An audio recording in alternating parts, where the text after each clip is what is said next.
Hey, good morning, good evening, good afternoon, folks. It's the one and only V, the Gorilla Economist, coming to you live on this edition of the Multipolar Reality with Matthew Ehret. The chaos continues. And Matthew and I are back together. It's been a while. Matt's been busy simultaneously writing 3 books at the same time with one half his brain tied behind his back just to make it fair. So he's busy doing that, and we're happy to have him on. My goodness, Matt, where do we want to start, man? It's been a while. We are broadcasting everywhere right now. Heck, even on YouTube. So we'll be here on YouTube for like 3 minutes or so, letting everybody know. Listen, if you're not following us on Twitch and Rumble and on X.com, then you're missing out.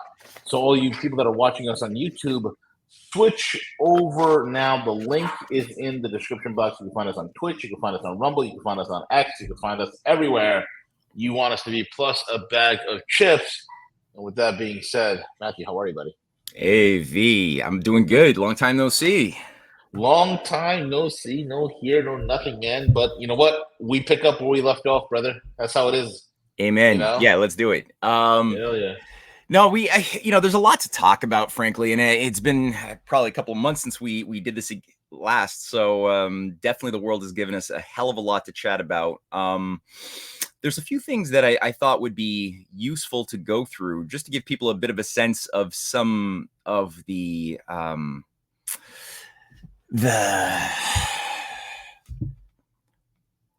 like reasonable hope for humanity more broadly. I mean, I don't know about what the coming short-term period is for those here living in the western part of the world, but when you take a step back and you look at where the world is at as a whole, there is a lot of points of great hope. And for those people who are in need of some more of that, I got a few slides, a few videos that will infuse into our conversation. But obviously, there's a lot going on. The danger level is very high.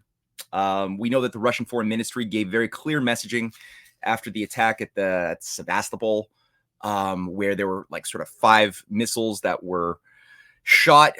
I've heard different types of interpretations of what was going on. Some people have said, like I know Scott Ritter had said, that it wasn't intended that any of them land on the beach, but that they were all directed towards certain churches. It was a very holy day in the Orthodox Church.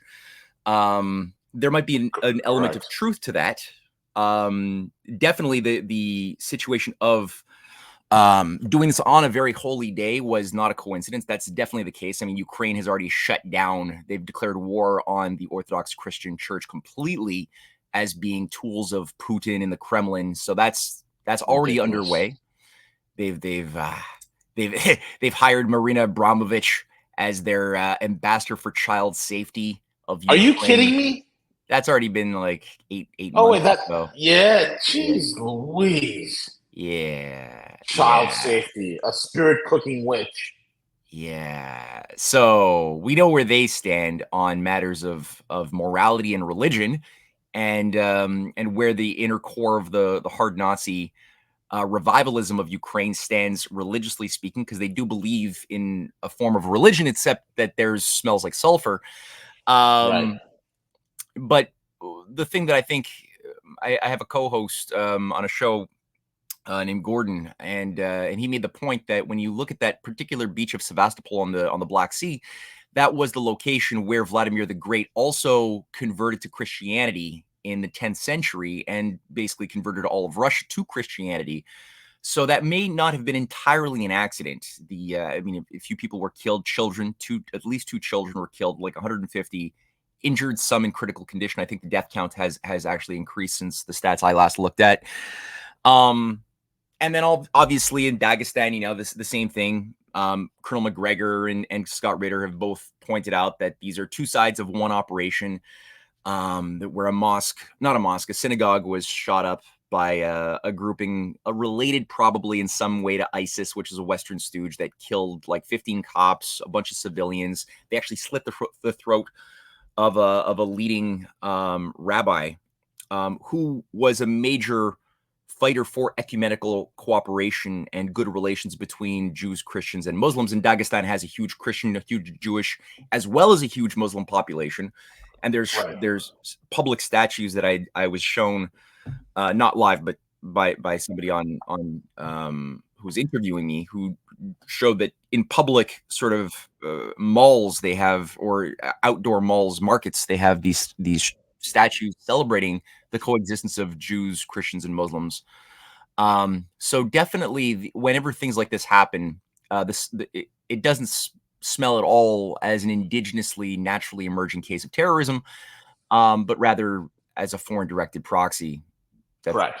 going to stir shit up. So yeah, that's all. That's all very bad stuff. And the last thing I'll just say, that the Russian Foreign Ministry made it very clear when they summoned the U.S. ambassador that it was understood that not only were American rockets used, illegal rockets that involved, I forget the name, was it the ATACMs utilizing cluster bombs, American-made cluster bombs?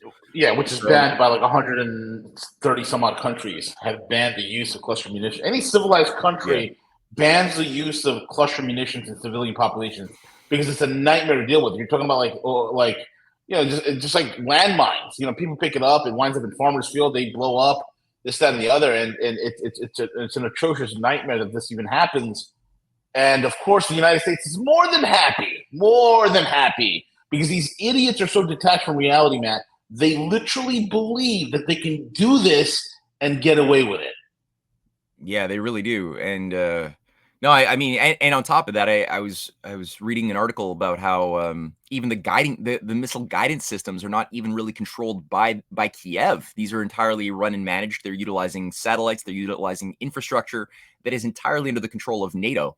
So they don't even fully control the outcomes of or the decision making of where missiles go. So this directly implicates the United States, which is managing the majority of these systems, and a direct act of terrorism directly against civilians in Russia. And he said, there will be the Russian Foreign Ministry told the ambassador that there will be serious consequences, and Russia will be forced to retaliate in some way. And we don't know what that way is. Right. We have no clue what that way is, but it's very serious, and all of the Western media is completely silent on all of this. So it's a bit concerning that things are heating up on that level. And also the point too that, when you take that top-down global perspective, you start seeing that, okay, Dagestan, as well as Georgia, which is also suffering some serious foreign intervention right now. There's still a color revolution underway, since there's been that effort now over a year and a half long to clamp down on the foreign-directed NGOs that have been used as CIA fronts to induce color revolutions. So there is an effort to try to rein that in, and as a response, there's a huge amount of destabilization. We've seen riots, cars getting lit on fire in Georgia, Dagestan, right in the heart of, very close to Georgia. There's always something brewing in Armenia and Azerbaijan that was not resolved at all. But these are arteries for the north-south transportation corridor that stretches from Russia's Arctic, right? And everyone has probably seen or has a mental map of what this sort of north-south Belt and Road Initiative is, which is part of the broader BRI program for building up rail corridors, new cities, new industrial corridors from the Arctic of Russia, north of St. Petersburg, all the way down through the Caucasus, it would go straight through Dagestan, straight through Georgia, through Azerbaijan and Armenia, and down into Iran, as well as offshoots into Turkey, into the broader Middle East regions as a driving force for reconstruction, with a port down at the south of Iran that would then connect goods that would then be able to travel to India. This has been underway for over 20 years, and this is obviously a target for destruction. India has completely, well, not completely, but in a very heavy way, made a very clear message to the West that their interests are not to integrate into the Pacific NATO, as they were toying with that idea not that long ago. But we've seen like a real nationalist revival within India to begin to break free, to pull itself out of the programs it signed on to a limited degree with the Five Eyes. There's obviously the Nine Eyes. That's an expanded version of the Five Eyes that India was supposed to play a big role in. They've since said no. And even though there's still a lot of foreign operatives working and managing the Indian deep state, I think some of them have very, very nasty occult ties, especially amongst the Brahmin caste that were cultivated well over a century ago during British colonialism, British controls of India. They cultivated a separate Brahmin caste, as everyone should know, and convinced them that they're a separate species, a separate race from the dark-skinned, lowly figures who are descended from monkeys, but beautiful Aryan people like us Anglo-Aryans are descended from the Hyperborean Atlanteans, and we are the beautiful masters of the world. And they told the same thing to the Japanese too, that you are descended from a different species of light beings. This is what people Blavatsky and the Theosophists were spinning this weird pseudo-Darwinian tale to a lot of the local elites that they wanted to help the British Empire manage a global mystery religion and a global world government.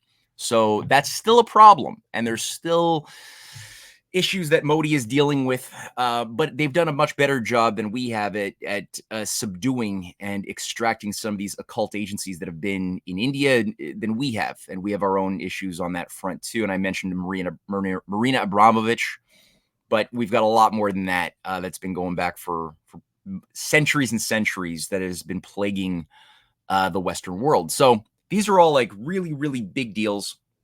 The North-South Transportation Corridor is so big that they want to destabilize that, because they know that if you build something like that effectively and it's accomplished, then the outcome will be, in the course of the 5 to 10 years that you're building this large-scale mega project, it will involve people who are living in scarcity, who have a high degree of ignorance, who will transform through getting an education, who will be building the project, who will be working in the factories associated with the new industrial hubs that go with things like the Belt and Road Initiative or the North-South Transportation Corridor. And the more you start working with your neighbors who might have a different religion, they might have a different language, but what always happens throughout human history when this goes on is we not only get smarter, more dignified, but we learn how to see a bit more of ourselves in our neighbors, though they might look and sound different than we do.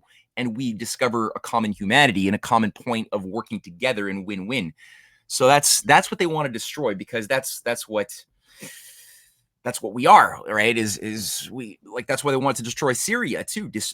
Syria was a great example of a nation that had churches and mosques living side by side. You have Muslims, celebrating Christmas with their Christian friends and family members, and the same thing for Iran. It's one of the greatest population centers of Judaism outside of Israel in the world, and it's not hostile. Like, the Jews and the Muslims live quite happily together inside of Iran itself, with synagogues and Muslims and mosques aplenty. And that's why they want to destroy all of these regions. That's why they did it to Libya. That's why they did it to Iraq, because they represent an idea of what mankind is as something which is better than the Hobbesians would have us believe. Yep. So the thing I wanted to say and show the audience today is, as I promised at the beginning, something a bit more positive, because obviously we all know the thermonuclear war danger is a real one. The fires of a dark age could easily be set upon us. We know that.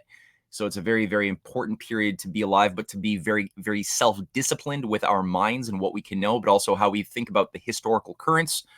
And I think that when the Russians and the Chinese aren't just looking at building large-scale, long-term projects on Earth, but they're also looking at space, both space in the macrocosm, but also space in the microcosm. And so there's a few images that I wanted to show, but first a video. Shall we do the first video featuring the Chinese rocket ship? Yeah. Okay. Let's do it.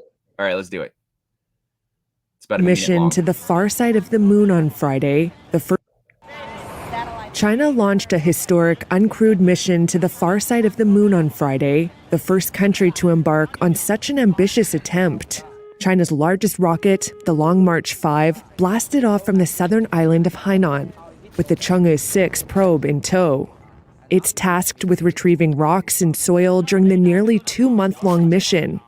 The launch could make China the first country to collect samples from the side of the moon, which perpetually faces away from Earth.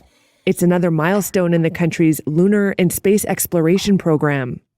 Previous missions marked the first time humans had retrieved lunar samples in over 4 decades, as well as China's first unmanned moon landing. The latest probe is set to land in June. It will spend 2 days gathering over 4 pounds of samples before returning home. Beyond gathering new information, the probe is part of a long-term project to build a permanent research station on the moon, led by China and Russia.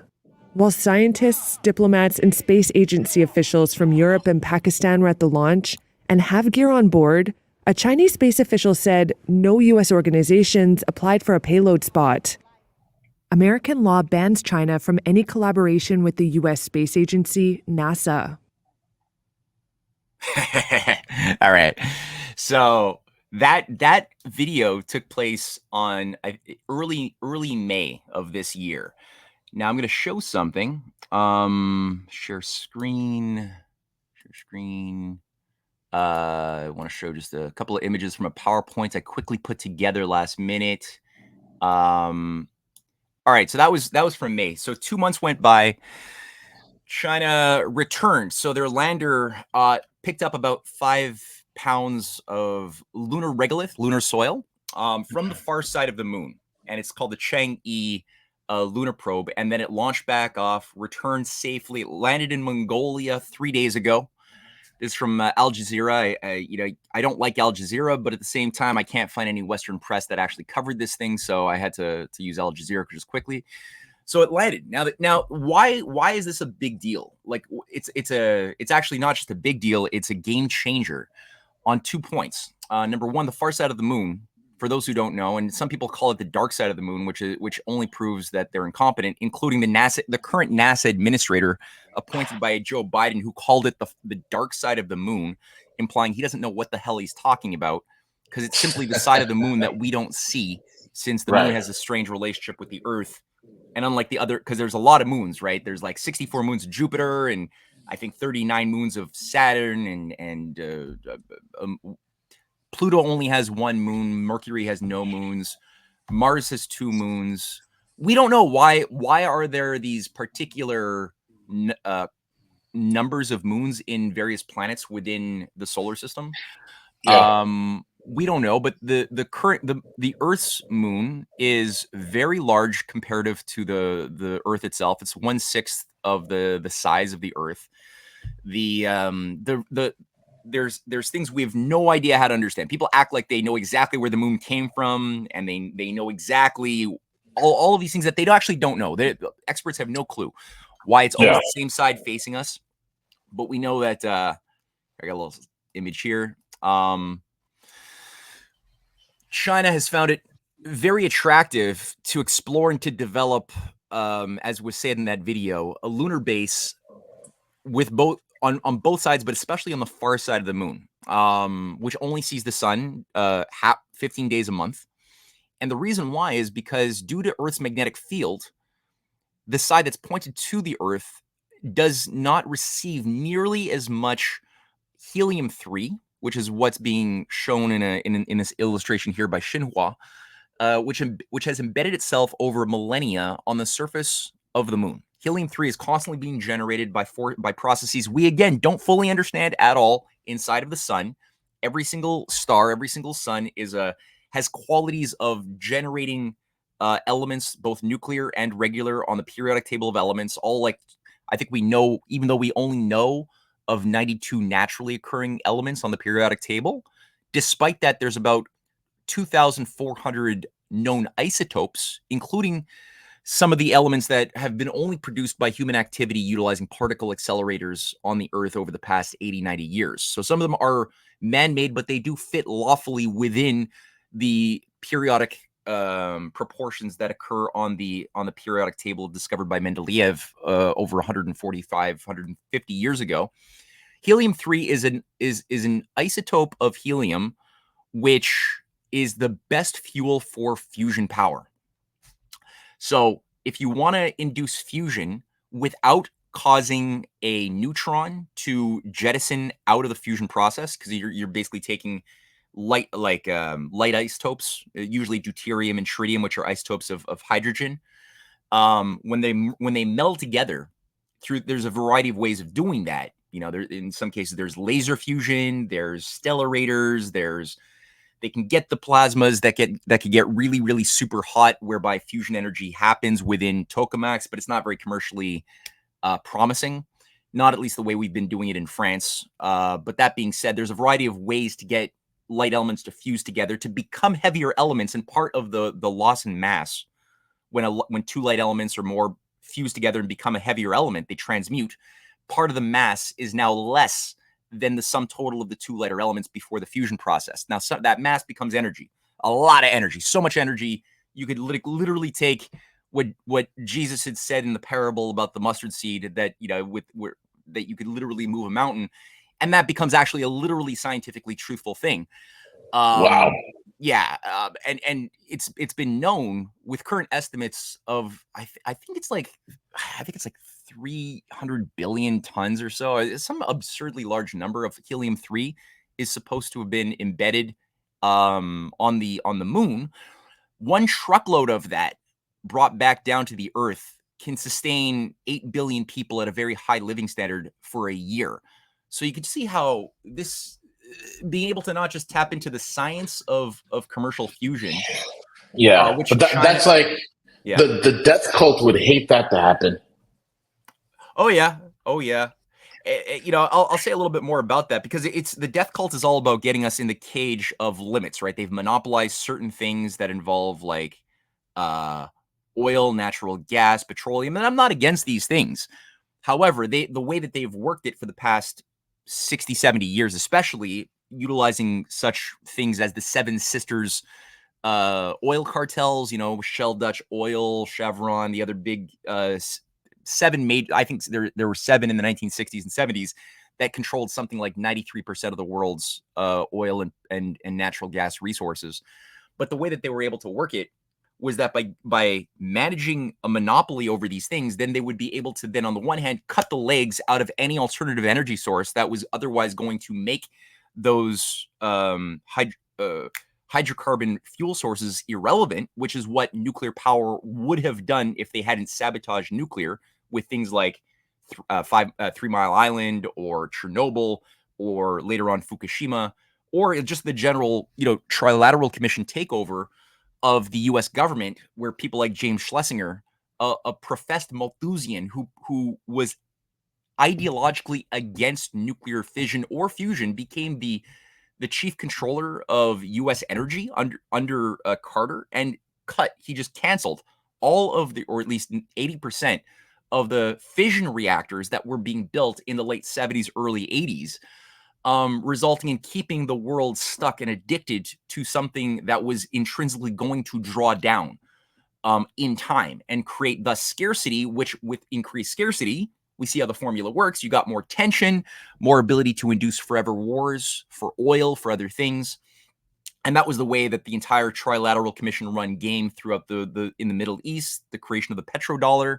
That was like that was the logic behind why all of that was done. It wasn't to make money, as people have been stupidly led to believe. It was never about making money. It was about creating a system of controls whereby we would get demoralized by being told that fusion energy is always 30 years away. It's always 30 years away. Meanwhile, you're doing a Pygmalion effect where you're ensuring that fusion energy funding is being shut down so that scientists can't build their reactors in the West. Or you're just simply killing scientists who are making discoveries and then absorbing whatever discoveries into the black budget, military secret science program controlled by Lockheed Martin or Boeing, but that won't ever get any type of commercial expression. So they have that going. So I do believe that they are more advanced on fusion than they let on in some ways. But at the same time, China's not doing it in a black budget military way.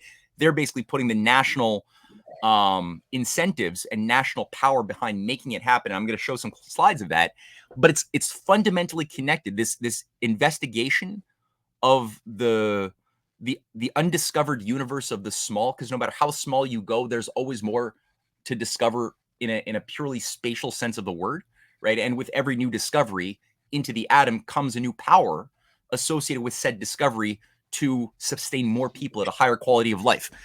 That was the whole point of the quantum breakthroughs under Max Planck and Einstein over a century ago, is there's a reciprocal relationship, but then that increased power both renders obsolete, burning coal, burning wood, but then also what it does is it allows you to have more people at a higher quality of life with more expectations and more discoveries, and that's tied to expanding in the large scale, in the macrocosm. So macrocosm, where we go beyond the limits of our senses in both domains, don't happen individually, but usually together. That's when it works the best, as we see now with the ambition to not just, and this is the where China became the first country in the world to land on the far side of the moon in 2019 January, or no, 2019.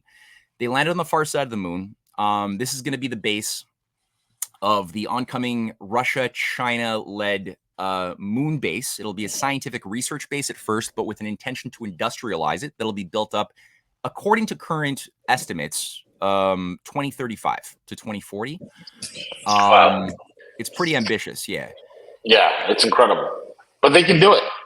They can do it, and they can totally do it. And there's just some images of some of the helium-3 deposits, the inventories on the lunar regolith. Lunar regolith is interesting because it's unlike the Earth. The challenge now becomes mining the moon, which they both Russia and China have committed to, as well as the UAE, which is working with them, as well as Pakistan and India, by the way. And as the announcer said in that video we just watched, it was only NASA in the United States that made no application to participate because China has been banned since the Wolf Act of 2011 from working with U.S. NASA scientists on anything which is dual use, especially space, as they say. So the idea was to, when they did that under Obama, it was to crush China's ambition to have a space-driven economy. And they never expected that China was going to be able to actually figure it out themselves. And now, not only has China become the first nation to do these things, and again, the polar regions are very important because that's where a lot of ice has been built up, H2O, which is very important if you're going to be developing any long-term systems, not just like play golf on the moon, but really like build long-term systems. And the focus is still automation, but you still have to have some human beings going there occasionally. That's called in situ stations, where you're able to live off the land when you get there. You don't want to have to like transport tankers of water or other fuel sources from the Earth to the moon. You don't want to do that. You'd rather just live off of everything the moon can supply. So there's ways of doing 3D printing. That's a very different idea of the fourth industrial revolution. When you hear Russia and China talking about 3D printing in space, they can build, utilizing the lunar regolith, structures both underground and above ground that will both house the machinery, but also the scientists, and also the water deposits on the poles of the Earth are going to be very, very important. It's ice, but it can be used for energy, for all sorts of things. So all of that's, and the big challenge that China and Russia are pioneering is, well, when you mine these resources, it's not like the Earth. So on the Earth, these resources, you can get like an iron deposit in one place and just mine it, or whatever you're looking for, you can mine it. That has a lot to do with the more active presence of life that over millions of years on the Earth has resulted in algae dying, concentrating magnesium, concentrating especially iron in certain areas of the Earth over long periods of time, and life creates a condensation where in now with humans we can dig it out and utilize whatever these things are. On the moon, where there's very little presence of life, and it might even be hollow. I don't even know. I have no idea what the hell what the geology is of the moon. But the point is, without the presence of life, it's more diffuse. So there's every element on the periodic table, including a lot of industrial elements. There's a lot of rare earths, a lot of, again, helium-3, obviously, but it's diffused. So you can't dig it the way we do on the Earth. You need a different process, and the way that would work would be to transform the material, the lunar regolith, into a plasma. And that's where it gets kind of exciting, because with fusion power, you utilize plasmas. It's the fourth state of matter. You have liquid, gas, matter, like hard solids. But then if you keep on increasing the heat, but do it in a specific type of way that also involves magnetic fields, then every one of the every type of matter that exists could become a plasma. As a plasma state, which is what the sun is made out of, that's what most of the universe is made out of, is plasma. What happens is you start getting charged electrons that are flying about, but you get a lot of positively charged elements that are stripped of their electrons. This is what you have with the ionosphere of the Earth. It's a plasma as well, which is very important protective shielding. It's got a magnetic charge, an electrical charge. And then when you transform the lunar regolith, the lunar soil, into a plasma, then utilizing certain types of magnetic frequencies, each element has their own magnetic signature. You're able to then pull out whatever elements you're seeking to mine. So you could then accumulate pure silicon, pure high helium-3, utilizing this process of tuning the so-called solids that make up the elements of the periodic table located on the moon. So that's pretty exciting. Russia, like I said, and China this is multi-generational thinking. They have just announced, this is March 5th of this year, there was the announcement that both Russia and China are advancing on putting a nuclear power plant on the moon so that their lunar base will be powered by nuclear. There's programs for nuclear rockets to allow for the mobility between the Earth and the moon to go from 3 days into something like a couple of hours, as well as from the Earth to Mars to go from what is currently, I think, something like 320 days down to something like a week at max. You know, if you're able to have like ionic propulsion that's fueled by a fusion accelerator, then that constant acceleration could not just create an artificial gravity for any type of astronaut that might be on said rocket, but would allow you to avoid sitting in harmful cosmic radiation, which could kill people if they're just out there, you know, for 320 days in space, versus simply 10 to maybe 12 days. Not to say you'd even want to have people going there for a very long time. You'd want to have like automation. This is like, again, a positive use of machine learning AI would be very useful for this sort of risky thing. And this is just a quick little example of what some of the 3D printing processes would look like in building up launch pads on the surface of Mars. It's a 3D image, but it's still it gets your imagination tickled a little bit to see what we're capable of doing. So there's I think that's pretty useful to just have that in mind. So the thing here is, it's not a new project and not a new idea. I'm just going to go into some backstory of this, and then tie in some stuff that Trump was doing on this front that hopefully can be revived if the U.S. is going to be morally fit to survive and avoid this oncoming nuclear war. Some of these currents that were lost when Biden took over, was installed into the White House, a lot of these things were canceled. So there's a strategic way of thinking that could be revived if people are smart and have their minds focused on this path. But this is in 2019, and this is the deputy director of Roscosmos on the international cooperation that both Trump and Putin had negotiated for a joint U.S.-Russian cooperative policy that also involved China, which actually did land on the far side of the moon utilizing information from U.S.-run satellites orbiting the moon. So there was already a breaking of the Wolf Pact or Wolf Accords of 2011 that banned China from working with NASA. That was broken under Trump in 2019 when China landed with the help of the United States on the far side of the moon. That's important. Now, Sergei Savalyev stated that ambitious projects connected to moon colonization could become a serious factor for the interaction of the two countries in difficult times. Yeah, that's right. There was something that John F. Kennedy put into motion in 1962 that was passed as a UN Resolution 1963 about a month before he was murdered, which outlined it was the UN Declaration of Principles governing the activities of states in the exploration and use of outer space, basically like enshrining, like clarifying what would we extend the logic of closed system geopolitics that had been animating human empires for centuries and millennia, as we enter and embark upon the space age, or will there be a different set of dynamics that we choose to operate under in this domain? Like, who's going to control? Can you stick a flag in Mars and call it, the flag of England? No, that would be wrong according to the philosophy expressed by JFK and organized around the majority of nations of the world that signed on to this to agree, which officially became a full-blown treaty in 1968. And it basically says that the exploration and use of outer space shall be carried out for the benefit and in the interests of all countries, and shall be in the province of all mankind. So humanity as a whole is going to be what is considered when you make a decision on a space policy, mining, or anything else.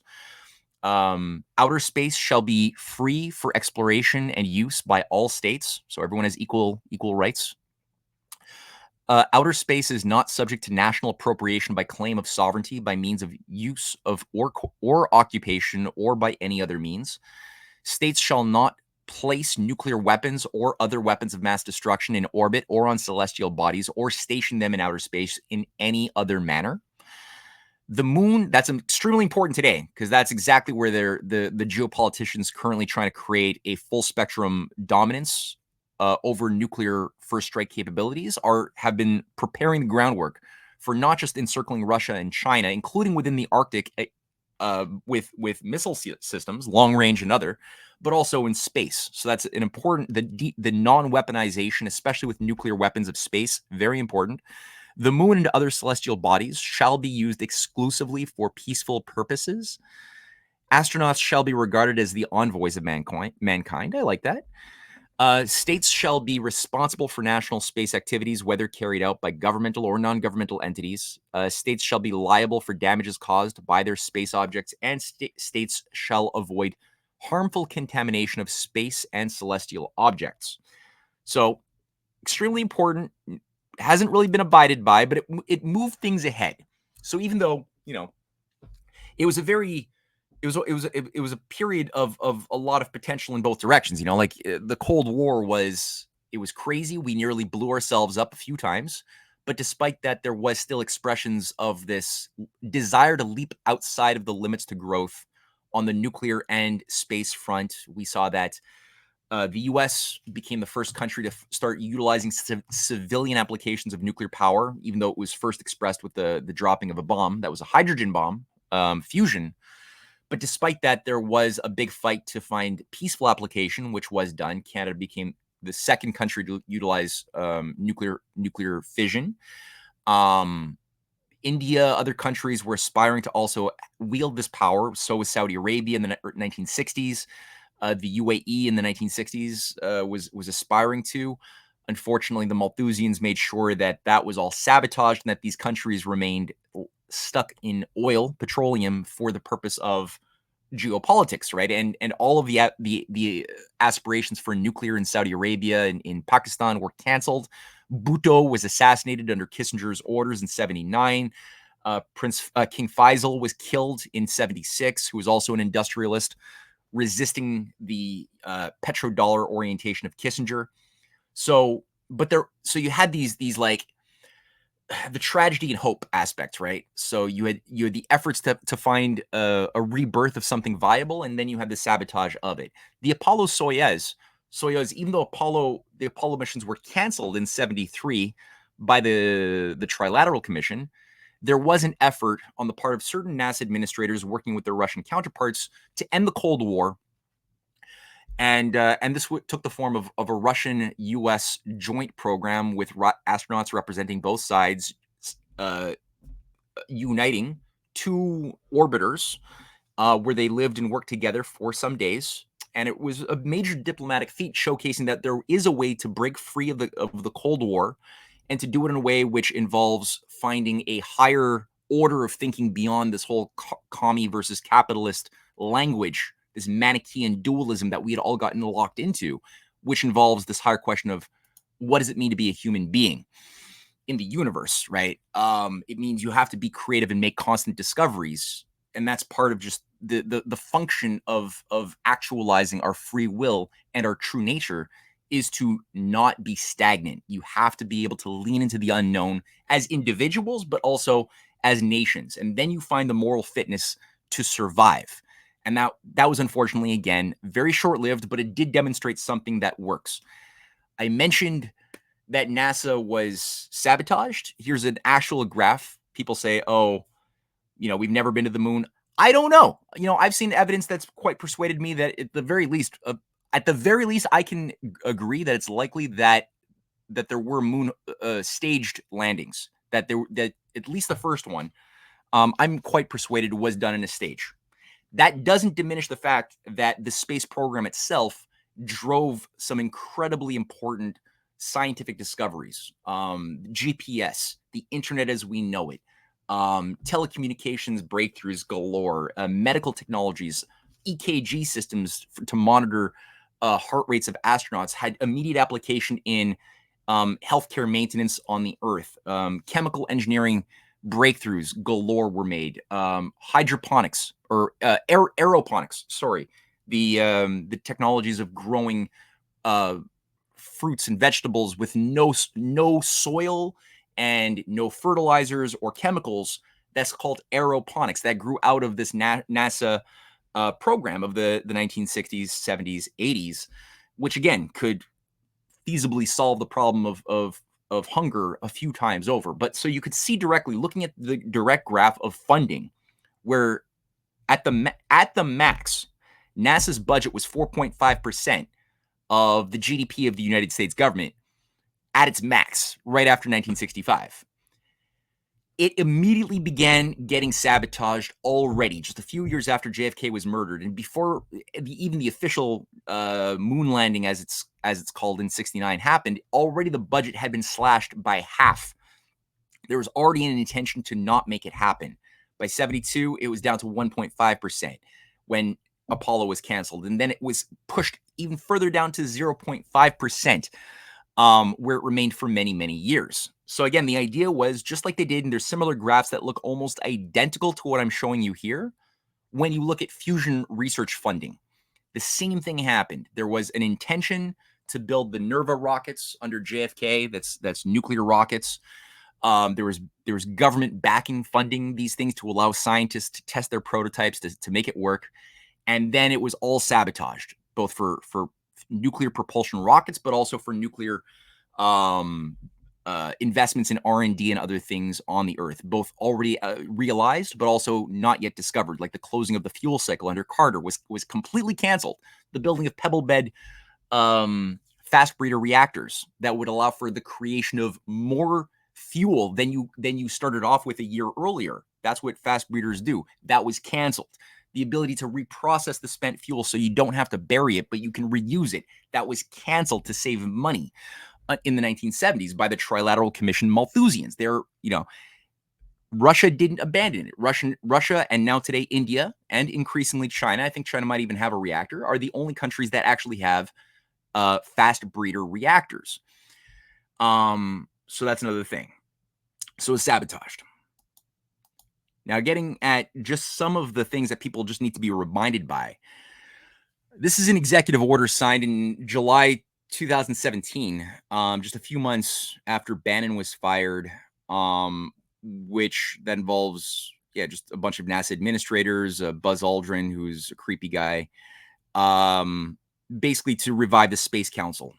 That was an important part of the idea that was then taken on, that took on another step in December 11, 2017, for Space Directive 1, calling for a full national backing of putting a man and a woman on the moon, with an idea of a permanent lunar science program, with an idea for also mineral and other mining ambitions, both for the moon but also for asteroids. So it was a pretty wide package under this executive order.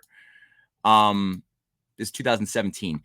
You have here, what's his name? Jim Bridenstine, who was at the time the NASA administrator under Trump, who was fired the first day Biden came into office, with his friend, the former head of Roscosmos, Dmitry Rogozin.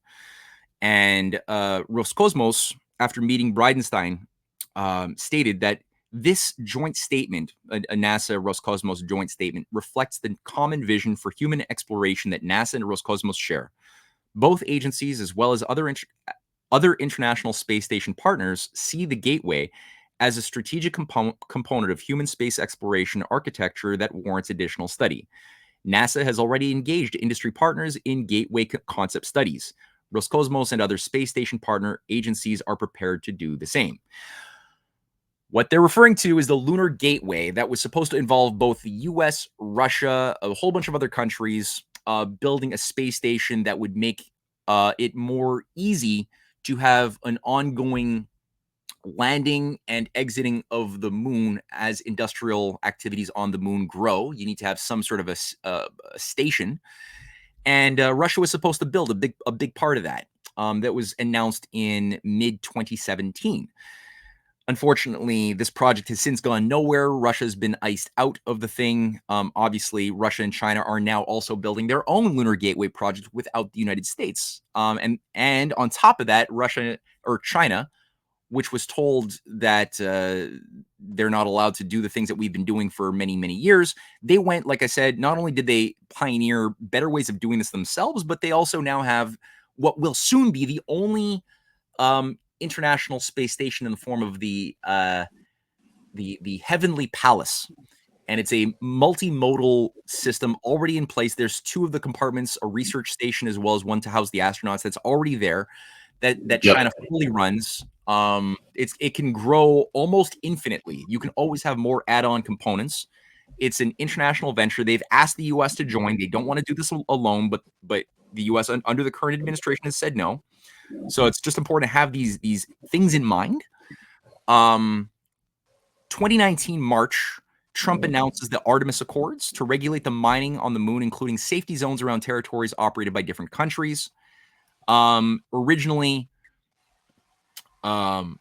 Russia was interested in signing on to the Artemis Accords, but unfortunately the militarists within the United States, especially the ones who manage Space Force, which I believe is a sabotage deep state operation to try to militarize space, not the same thing as Artemis Accords, pushed Russia increasingly out. But despite that, on April 7th, 2020, Trump signed an executive order again. Now, an executive order, it's not just the Artemis Accords just floating around. Now it's an executive order to deal with moon mining, capping asteroid resources. And April 10th, 2020, this is only now 3 days later, after signing this accord or this order, you have a long meeting between Putin and Trump who discuss space cooperation. And so the whole point of this Putin-Trump meeting was to figure out how do we overcome the issues of the oncoming war by introducing a higher way of thinking that revives the Apollo-Soyuz ambition. And keep in mind, too, this was also circulated at the same day that they both released a Spirit of the Elba joint declaration of the U.S.-Russian collaboration in stopping fascism in 1945, where soldiers from both sides met at the Elba River and celebrated. That was a very important moment that both Putin and Trump gave speeches and gave a joint message to celebrate.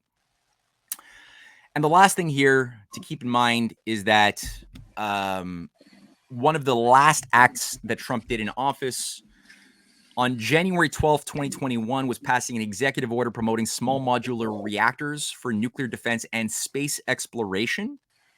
Obviously, this never went anywhere. And it coincides with something that China has just announced on March 20th, 2024 of this year, that China has tested now nuclear-powered shrinkable engines for Mars spaceships that involve nuclear-powered rocket propulsion utilizing ionic acceleration. China has also made an announcement that they have become the first country to develop superconducting magnetic fusion containment systems that have we've never had superconducting magnets of this sort. 96% made fully in China, which has added to China's many records that they've broken, including the longest run magnetic confinement of fusion in the world. They outpaced the West by a huge margin. And this new design involves now decreasing the time from 30 years to achieve commercially viable fusion down to 3 years. And it's kind of the same thing for the utilization of nuclear fusion for propulsion. It reduces the time of travel from, let's say, 320 days down to less than a week. So it's the same thing. Time is relative. The idea of how long it takes things to happen is relative upon the prospect of discoveries. That's the conditional that makes time one thing versus another thing. It's the relativity is not arbitrary. It's not that kind of like cultural relativistic amoralism that some people try to paint relativity around. It's relative to the discoveries we have or have not yet made, which determines whether these things will or will not happen. So that's just something I want to end with. And I've got a little quote from JFK, not a quote, a video.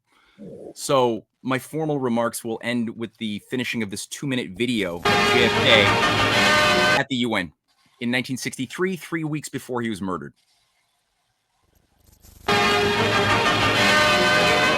New York. To this great diplomatic arena comes the President of the United States to deliver a major policy address. Accompanied by Ambassador Adlai Stevenson, he is welcomed by Secretary General U Thant and Dr. Ralph Bunche. The present pause in the Cold War is hailed by the U.S. Chief Executive, who states that East and West must continue to seek agreement on measures which prevent war. Then this dramatic proposal.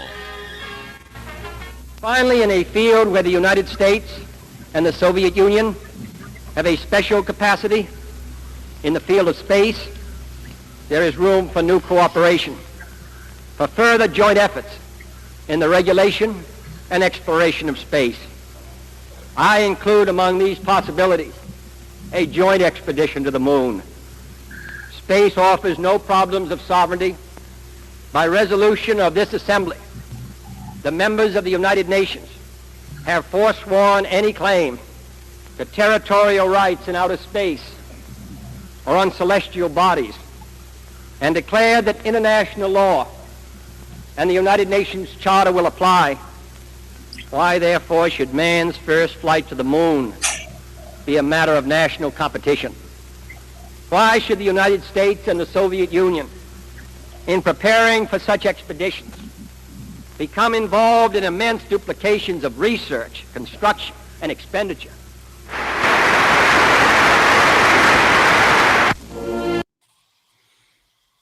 Amazing. Yeah, great, eh? Simply amazing.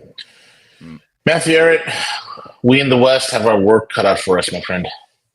And then some. And then some.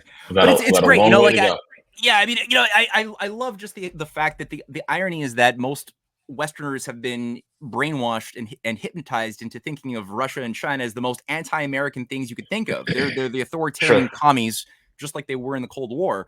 And they're actually, when you look at what is being done and the mode of thinking behind the policy decisions that have been made strategically by Russia, China, Iran increasingly, Saudi Arabia increasingly, UAE, which are members of the BRICS, all of them, they actually represent and embody the best of what the United States once was before we got crazy and before the death cult took control of our world under the Trilateral Commission.